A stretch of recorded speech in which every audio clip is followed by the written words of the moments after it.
এই মুহূর্তে পশ্চিম উপজেলায় আজকের তারিখ হচ্ছে 22 আগস্ট সকাল 6টা 26 মিনিট।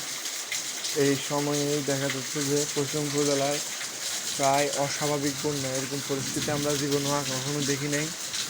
আজকে আমাদের ঘর কিছুতে অবস্থিত, তারপরে আমাদের ঘরের সিঁড়ি পর্যন্ত চলে আসছে।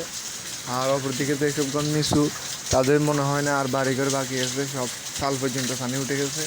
মানুষজন এবং গরু ছাগল সহ হাঁস মুরগি সহ পশু পাখি সবাই কী অবস্থায় চাললাম আমাদের জানে। এদিকে কিছু কিছু সাপ দেখতেছে, আমাদের আঙিনায়ও চলে আসছে। তারা এদিক থেকে ওদিক ছুটাছুটি করতেছে, মানে পরিস্থিতি খুবই ভয়ানক। আজকে সকালবেলা উঠে দেখি পানি অনেক বেড়ে গেছিলো। এখন আরও বৃষ্টি হচ্ছে, বৃষ্টি কোনো থামাথামি নাই। তো এই মুহূর্তে ইমার্জেন্সি পরিষেবাও কল দিয়েছিলাম 999-এ, ওইখানেও দেখি কল যায় না।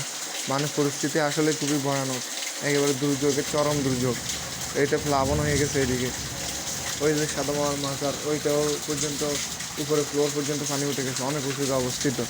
সকল পুকুর ভেসে গেছে, মানে মানুষজনের কষ্টের কোনো সীমা নাই। খুব চরম ভোগান্তিতে আছি আমরা সবাই। আল্লাহ আমাদেরকে রক্ষা করুক।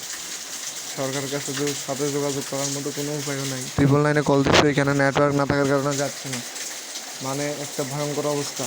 এই মুহূর্তে আমাদের রাষ্ট্রীয়ভাবে সাহায্য না করলে আমরা বিপদের মুখোমুখি হতে পারি। যদি কোনোভাবে নেট পাই, এই ভিডিওটা আমি সেন্ড করার চেষ্টা করব, কিন্তু এখন তো নেটওয়ার্ক পাওয়ার কোনো সম্ভাবনাই নেই। তারপরে দেখি,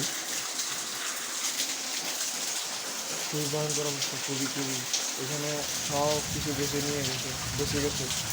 আল্লাহ জানে কী হয়। খুবই ভয়ঙ্কর অবস্থা, আল্লাহ রক্ষা করো।